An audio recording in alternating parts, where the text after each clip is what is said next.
예, 안녕하십니까. 오늘 지적의 이데올로기의 숭고한 대상 어떤 내용인지 한번 살펴보도록 하겠습니다.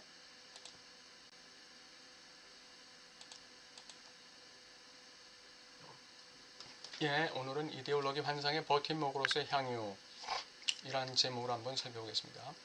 이렇게 해서 우리는 그래프의 상단 부분 전체가 그 욕망의 그래프 상단 부분 전체가 호명 너머의 차원을 지칭한다고 해석할 수 있습니다.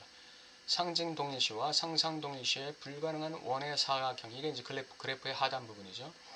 이것은 반드시 어떤 잔여물을 남긴다. 예. 상상적 동일시, 거울상과의 동일시죠. 상징적 동일시, 엄마의 시선과의 동일시예요. 이거 그래서 이제 이 스몰 s가 나오죠. 자신에 대한 주체에 대한 이 의미가 나오는 것이죠. 예. 근데 여기에는 반드시 어떤 잔여물이 생기는 거예요. 그래서 캐보이라는 질문이 생긴다고 그랬죠. 항상 잔여물이 남아서 욕망의 공간을 열고 타자, 상징 질서를 비일관적으로 만든다. 도대체 당신, 상징 질서, 대타자 당신이 나에게 원하는 게 뭐냐 질문을 하게 되는 거죠. 이에 따라 타자 속의 간극과 비일관성을 은폐하고 극복하려는 시도로서의 환상이 존재할 수밖에 없다. 예. 뭔가 간극, 균열, 이 결여가 생길 때는 그걸 메우려고 하는 환상이 뜨는 것이죠. 아이는 그 대타자에게 캐보이라는 질문을 하면서 동시에 환상을 띄워서 그 대타자의 간극, 균열을 캐모플라지 하는 것이죠. 호명 너머의 차원은 의미와 가정의 축소 불가능한 분산이나 복수성과는 상관이 없다. 그것은 일련에 부여하는 기표들이 어떤 매듭의 개입을 통해 하나의 통합된 장으로 변형되고 전체화되는 방식인 것처럼 보인다. 호명 너머의 차원이라는 것은 그 그래프 상단 부분을 얘기하는 것이죠. 욕망의 그래프 상단 부분은 일련에 부여하는 기표들이 어떤 매듭의 개입을 통해서 하나의 통합된 장으로 변형되고 전체화되는 방식인 것처럼 보인다. 호명 너머의 부분은 타자 속의 결여, 욕망, 환상 그리고 견딜 수 없는 잉여 향유주의로 박동하는 충동 등으로 이루어진 사각형이다. 예. 호명 너머의 부분, 욕망의 그래프 상단 부분은 타자의 결여와 지각되고 욕망이 지각되며 그걸 막으려는 환상이 개입되고 그리고 견딜 수 없는 잉여 향유주의로 박동하는 충동으로 이루어진 충동의 변증법이 발동되는 그런 영역이죠. 간단히 말해서 어떤 증상, 이게 이제 매듭이에요. 어떤 증상을 중심으로 하는 다마 메커니즘이 이데올로기적 의미의 장을 구성한다. 그래서 증상을 중심으로 하는 다마적 메커니즘, 이것이 이데올로기적 의미의 장을 구성한다. 이 밑에 그래프 밑에서는 어떤 증상을 중심으로 어떤 그 의미작용이 일어난 건 아니에요. 이 상상적 동일시, 상징적 동일시 이 구간은 증상을 중심으로 해서 어떤 의미작용이 일어나는 건 아니에요. 그런데 이 호명 너머의 차원은 죄송합니다. 증상을 중심으로 해서 다마 메커니즘이 이루어지는 것이죠.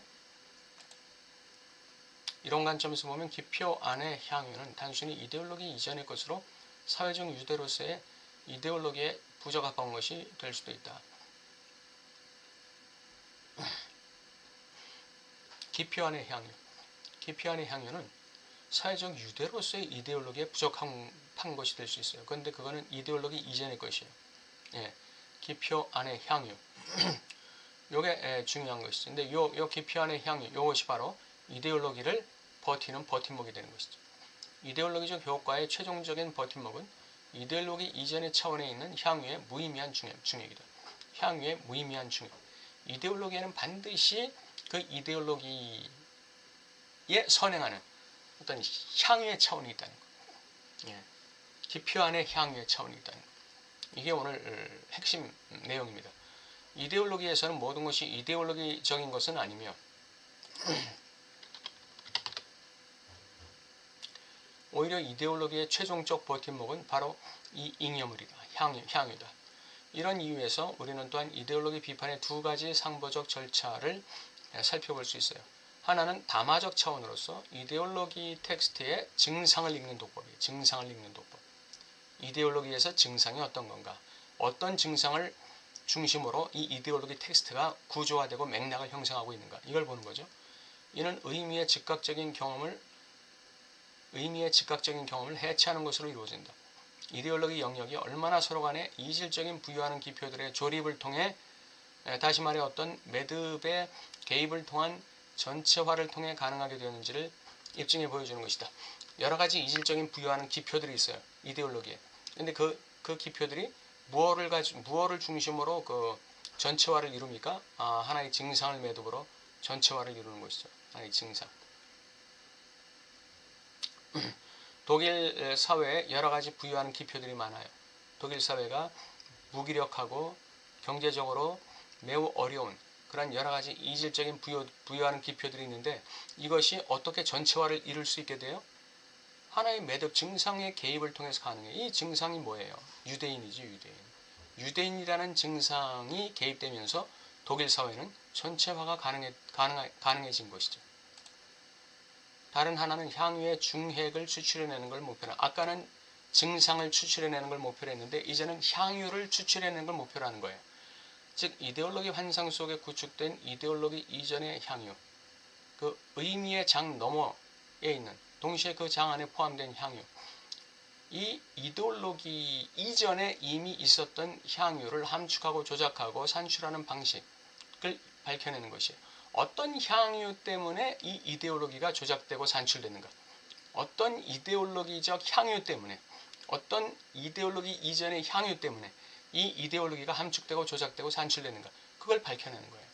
다마 분석을 향유의 논리로 보충할 수밖에 없다는 사실을 예정하기 위해 우리는 이데올로기의 한 가지 특수한 사례인 이데올로기의 가장 순수한 육화를 할 수 있는 반유대주의를 살펴보자.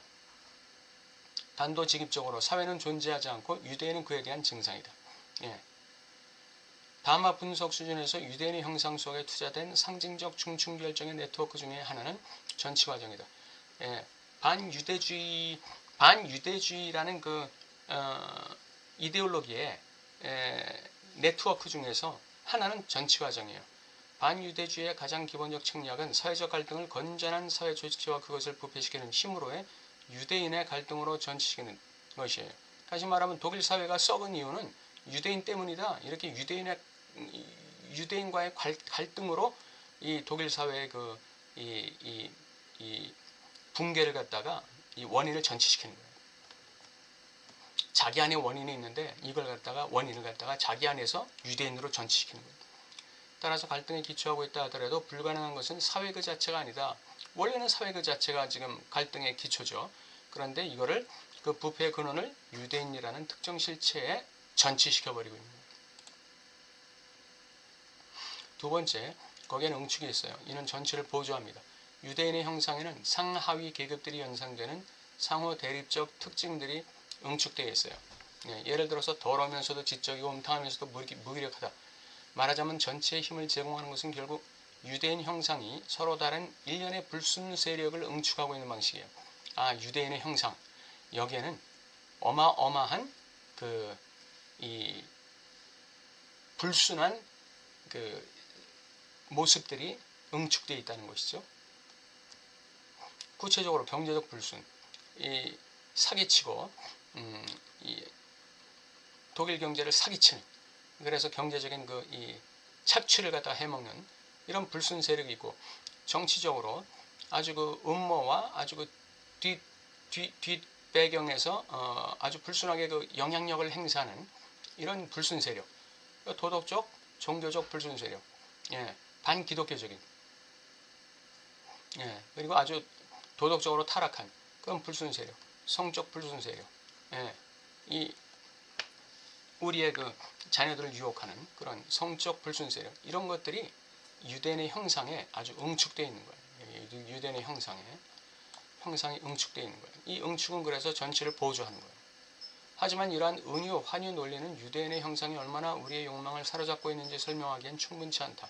그 매혹적인 힘을 꿰뚫기 위해서는, 이 유대인이라는 세력의 이 매혹적인 힘을 꿰뚫기 위해서는 유대인이 어떻게 환상 틀 속에 들어와서 우리의 향유를 구조화하고 있는가, 그 방식을 고려한다는 거예요. 유대인이 환상의 틀 속에 들어와 우리의 향유를 구조화하는 방식, 유대인이 독일인의 환상의 틀 속에 들어와서 독일 사회를 향유하는 방식을 고려해야 된다는 것이죠. 환상은 기본적으로 근본적 불가능성의 빈 공간을 메우는 시나리오이자 공백을 감추는 스크린이다. 성관계는 없다. 사회는 존재하지 않는다. 성관계는 없다. 마찬가지죠. 그러나 이 불가능성은 현혹스러운 환상의 시나리오에 의해 메워진다. 바로 이런 이유에서 환상은 항상 궁극적으로 성관계에 대한 환상, 다시 말해 성관계를 무대화하는 환상이다. 이 나치즘, 반유대주의는 바로 이러한 환상을 갖다가 일반 대중에게 제공함으로써 말하자면 향유하고 있는 것이죠. 환상을 무대화함으로써 향유하고 있는 것. 어떤 환상? 성관계는 있다는 환상, 성관계는 가능하다는 환상, 독일 사회는 건강해질 수 있다는 환상. 이 환상을 일반 대중에게 주입함으로써 향유하는 것이죠. 일반 대중은 그 환상을 받아들여서 저 유대인만 없애버리면 이 우리 독일 사회가 성관계가 있는 방향으로 갈 수 있다는, 완벽하게 갈 수 있다는 그런 어떤 환상의 매료당해서 향유를 누리는 것이죠. 이러한 환상은 해석될 수 있는 것이 아니라 오로지 횡단만이 가능한 것이다. 우리가 해야 될 일은 어떻게 환상이 정확히 그 아무것도 아닌 것을 감추고 있는지를 체험하는 것이다. 환상이 어떻게 정확하게 그 성관계는 없다는 것을 감추고 있는지를 체험해야 돼요. 환상은 횡단해야 되는 대상입니다. 하지만 증상은 이와 달리 증상 뒤에 많은 것이 있다는 것을, 다시 말해 상징적 중충결정의 네트워크 전체가 있으며 바로 이런 이유에서 증상은 그것에 대한 해석을 수반한다. 그래서 환상은 횡단해야 되고 증상은 해석해야 돼요. 자, 오늘 이데올로기 환상의 버팀목으로서의 향유, 환상을 제공함으로써 향유한다. 향유를 감추고 있다. 이거죠. 오늘 이데올로기의 순관대상 살펴봤습니다. 이데올로기의 그 환상 그리고 향유 관계가 어떻게 되는지 우리 또 다음 시간에 뵙겠습니다. 감사합니다.